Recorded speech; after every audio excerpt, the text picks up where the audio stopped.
Tell me, how old are you? 13. 13. Awesome. What grade are you in? 7. What do you like to do? Watch my Alexa, watch TV, play outside and play some games. What do you watch on TV? YouTube. Yes, I do, Mommy.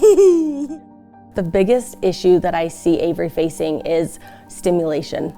And so in those moments, she needs extra attention, extra time.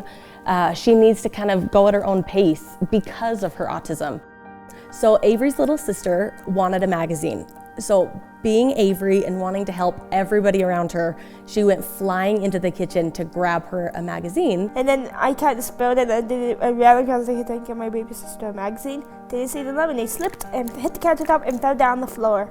And I swear it was like a movie scene where her feet came up from off the ground and her entire body weight slammed her jaw on our granite countertops. After her adrenaline came down, she started to sob. Her chin, her face, she even said her eye sockets were hurting. I opened up her lip, could see that there was some black in her gum line and went, okay, that's a fracture, we need to go in. So Avery has anxiety about everything. Everything. So anytime we have a doctor appointment or a dentist appointment, we have to prepare days in advance. We talk about what sounds are going to be there, the people she's going to meet, the expectations for behaviors. But with this situation, we weren't able to talk about it in advance. It was obviously an accident. So the only conversation we had was on our way to the hospital, which was stressing me out because I was terrified. I thought for sure we were going to have meltdowns or she was not going to cooperate and get the actual x-rays. So we headed to Spanish Fork Hospital. The moment we got there, her anxiety was through the roof. We walked in the hospital and I could immediately tell that she was on the verge of having a meltdown.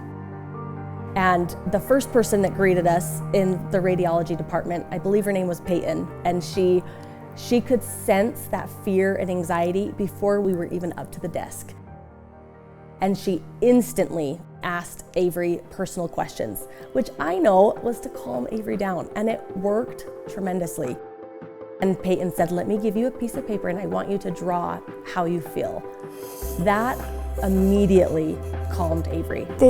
She helped me. What did she do? She gave me some stuff to color. From one interaction to the next, everybody treated Avery like she was the most important. It wasn't trying to get through the imaging as fast as we possibly could. It was helping Avery feel comfortable. They let me stop when I needed to. What pictures did they take? X-ray pictures. X-ray pictures of what? Of my jaw. What happened when you got there to take the pictures? I feel brave. What helped you feel brave? Coloring. But it's those little actions that go such a long way. But unfortunately, you don't see that every day in any place, where the grocery store, the dentist, the doctor.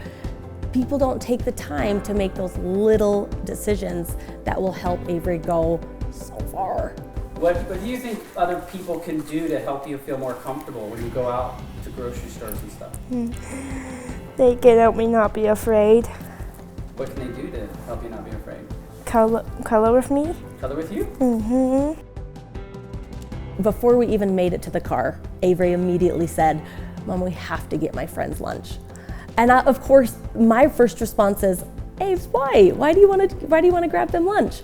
And she immediately said, Mom, they helped me feel brave. Because I wanted to be nice to them. They helped her feel brave. She didn't feel the anxiety that we originally had. More importantly for me, they helped her feel normal. Avery does go into most situations at a disadvantage. And in that situation, Avery had all the advantages of the world. She had 5 new best friends, and they were there to help her specifically. As a mom, I am so grateful for people who take the extra step. It seems like such a small act of kindness, but in reality, it's huge.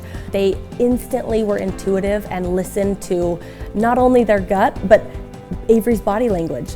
And if people were to do that more, not only just for people with differences, but for all of us, I think there would be such a shift in our society.